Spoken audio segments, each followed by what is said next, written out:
Thank you, Mr. Mayor. I'm going to say, first of all, I apologise to members if they feel this advice has been late in coming. It has been extremely difficult to get advice that was accurate and given the short foundation for considering this matter. Clearly, the Mayor has expressed his view this matter should be considered by the Council, which obviously I'm sure you're welcome.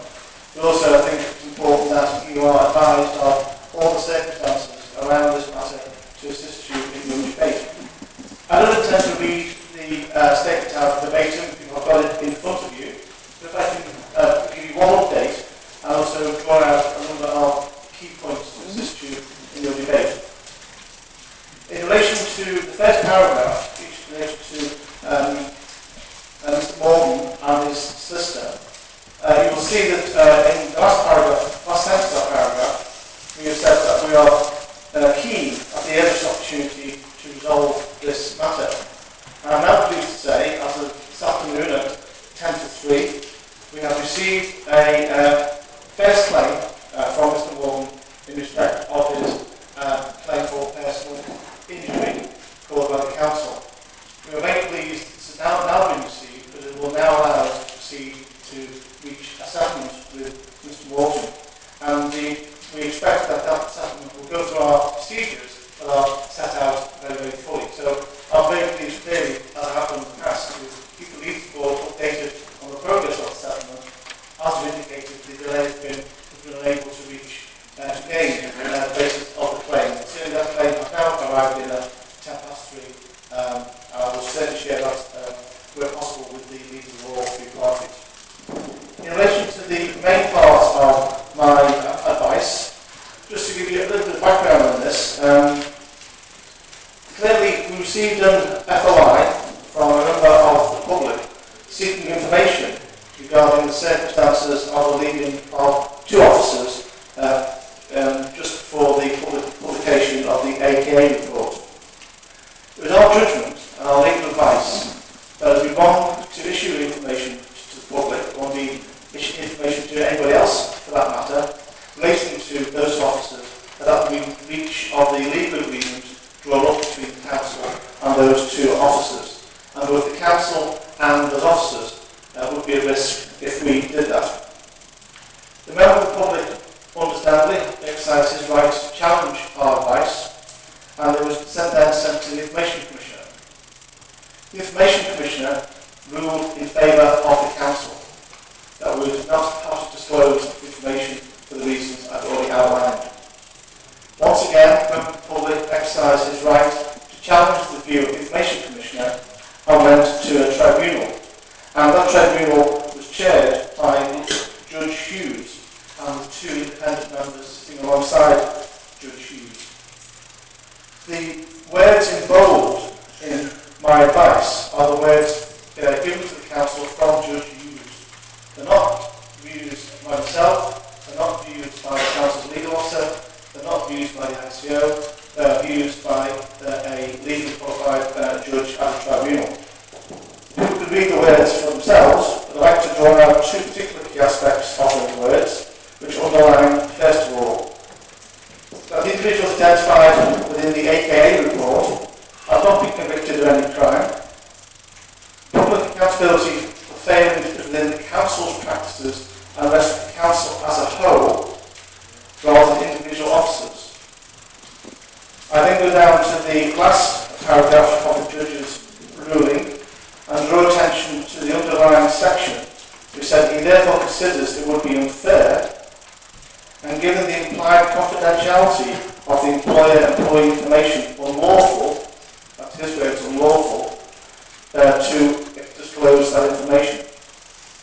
Therefore, in the light of the wording of the motion, which calls for a further review of that, this matter and the publication of the results of that review, I regard both the conduct of review of that nature to be unlawful as guided by Judge Hughes, and also to be impractical, given that most of the officers affected have now left the employment of the authority.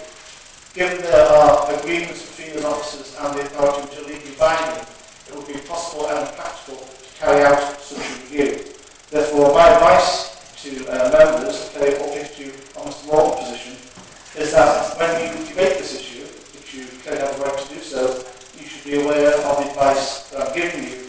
on the advice of the judge. Thank you.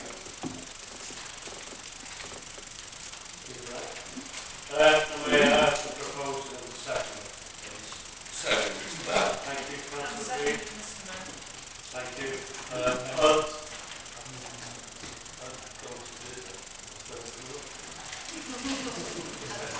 I was about to say, but I was rudely interrupted.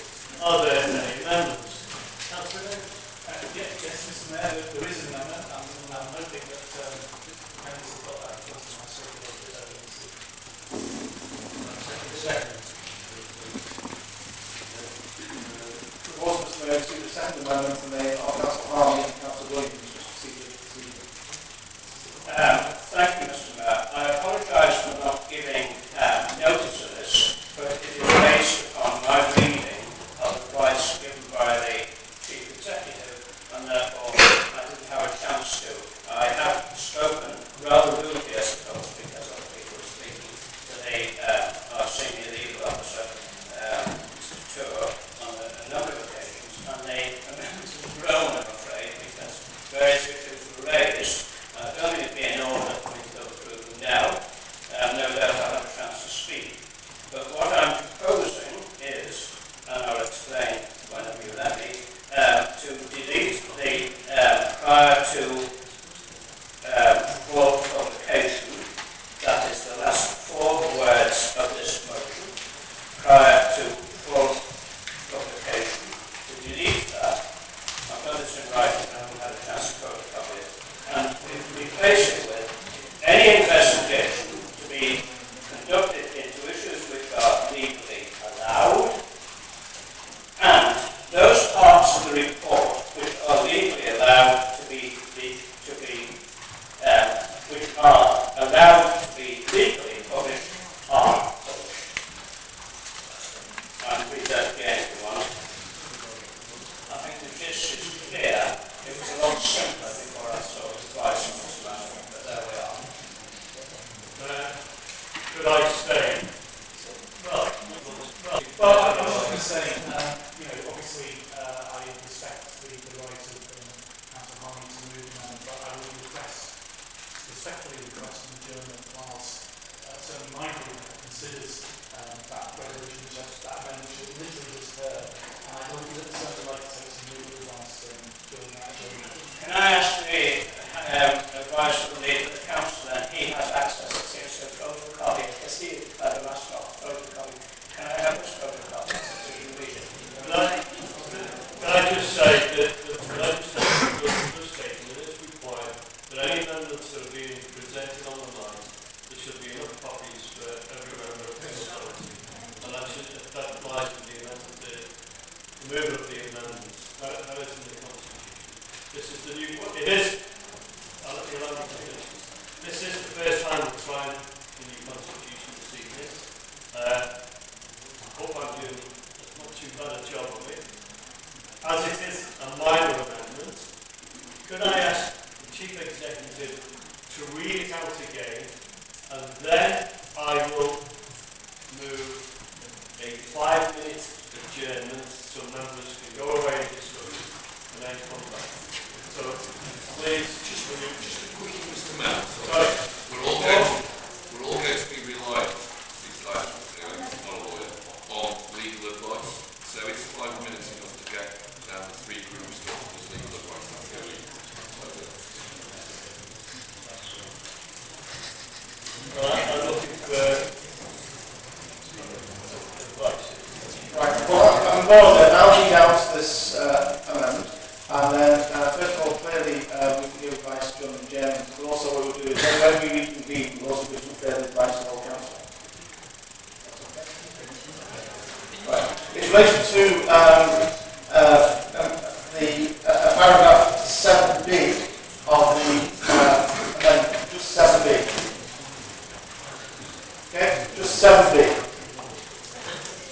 And says, delete prior to full publication. So, delete prior to full publication. And it says, any investigation to be conducted, any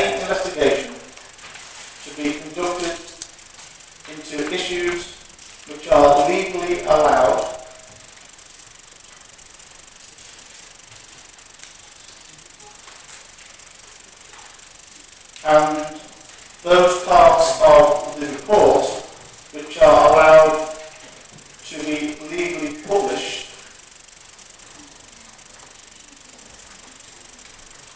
are published. So read it to you again. 7B. To delete prior to full publication. And says any investigation to be conducted into issues which are legally allowed, and those parts of the report which are allowed to be legally published are published.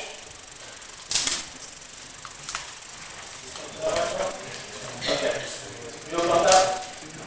I am advised it's only a minor amendment to one particular section of this. I'm minded to allow that. I will allow a 10-minute brief. Sorry, you went to go to it? I was going to say a 10-minute adjournment. That would give enough time for us to speak to the two other parties. Mr. Mayor, at this point in time, would there be an order for me, the legal advice, to suspend standing order 9, and when we do come back to allow the two debates on the motion to be heard? Well, I was going to move that anyway, but we will do that when we come back. So we will now adjourn until 9 o'clock.